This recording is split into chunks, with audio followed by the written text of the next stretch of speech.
मित्रों, ग्लाइकोलाइसिस और क्रेब्स चक्र के बाद अब हम तीसरे चरण में आ रहे हैं और वो है ईटीएस पर इलेक्ट्रॉन ट्रांसपोर्ट सिस्टम या इलेक्ट्रॉन परिवहन तंत्र। इस तंत्र में हम पढ़ते हैं कि ग्लाइकोलाइसिस में और क्रेब्स साइकिल में जो NADH2 और FADH2 बने थे वो किस प्रकार एटीपी में बदलते हैं।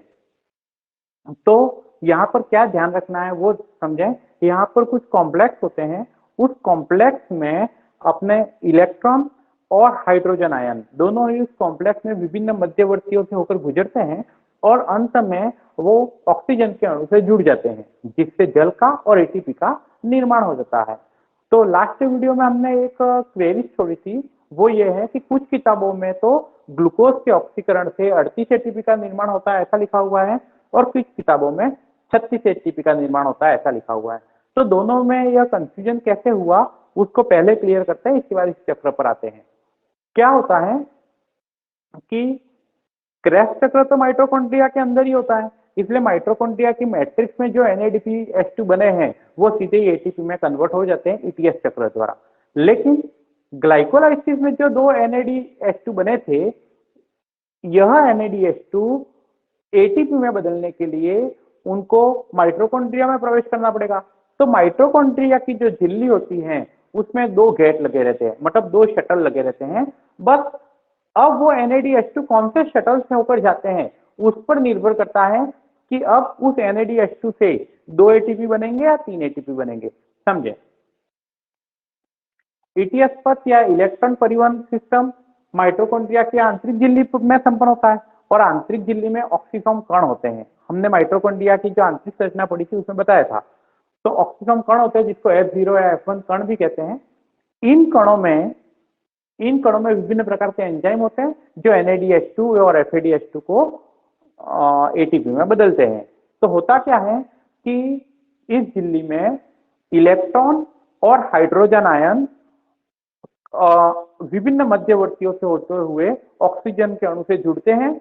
ऑक्सीजन के अणु से जुड़ने से जल का और एटीपी के अणुओं का निर्माण होता है। ये एक सामान्य प्रोसेस है। ठीक।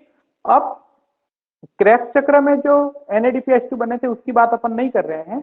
ग्लाइकोलाइसिस पथ में दो NADH2 बने थे।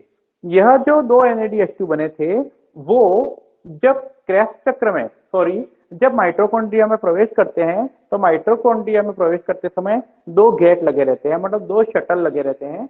अब दोनों शटल का नाम आपको याद रखना है। एक है मैलेट एस्पर्टेट शटल और दूसरा है ग्लिसरॉल फॉस्फेट शटल।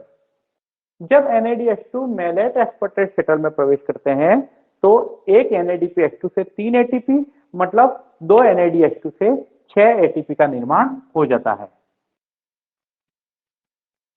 ये सिंपल और सामान्य प्रोसेस है। लेकिन यदि यह NADH2 मैलेट एस्पर्टेट शटल से होकर नहीं गुजरे और ग्लिसरॉल फॉस्फेट शटल से होकर गुजरते हैं तो आगे उनके हाइड्रोजन को FAD ग्रहण कर लेता है और जैसे ही इनसे निकलने वाले हाइड्रोजन को FAD ग्रहण करता है तो FAD के एक अणु से 2 एटीपी का निर्माण होता है।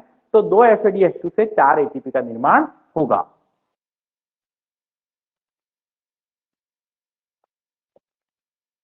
NADH H+ से जो हाइड्रोजन अणु निकलते हैं वो FAD ग्रहण करता है, जिससे FAD ग्रहण करेगा तो FAD के जो दो अणु हैं वो 4 एटीपी का निर्माण करेंगे। भाई इतना सा ध्यान रखना है।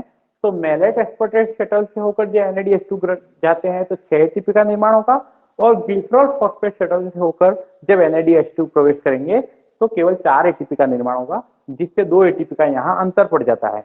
यही कारण है कि ग्लूकोज के एक अणु के ऑक्सीकरण से 36 एटीपी बनेंगे कब, जब ग्लिसरॉल फॉस्फेट शटल काम में आएगा, और ग्लूकोज के एक अणु के ऑक्सीकरण से 38 एटीपी बनेंगे कब, जब मैलेट एस्पर्टेट शटल काम में आएगा।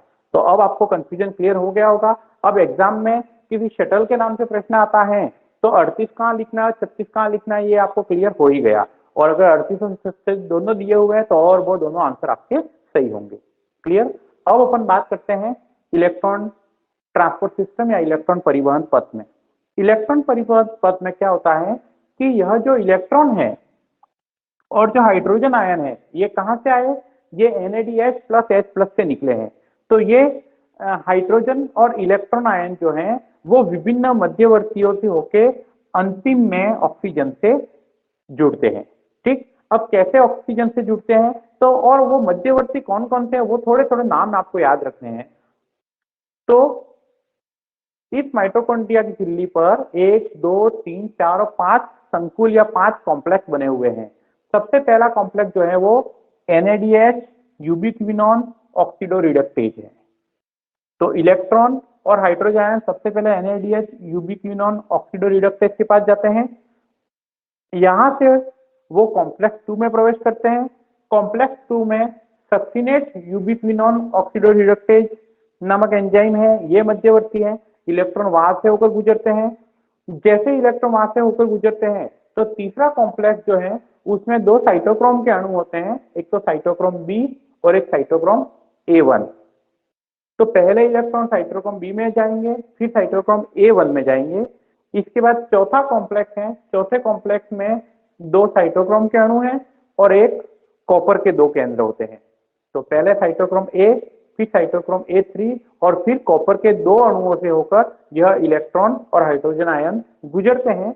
और अंत में जब चौथे कॉम्प्लेक्स में यह इलेक्ट्रॉन गुजर चुके होते हैं तो इसके बाद जो अंतिम कॉम्प्लेक्स है उसको ATP सिंथेसिस कॉम्प्लेक्स के नाम से जानते हैं, क्योंकि यहाँ पर ATP का निर्माण होता है।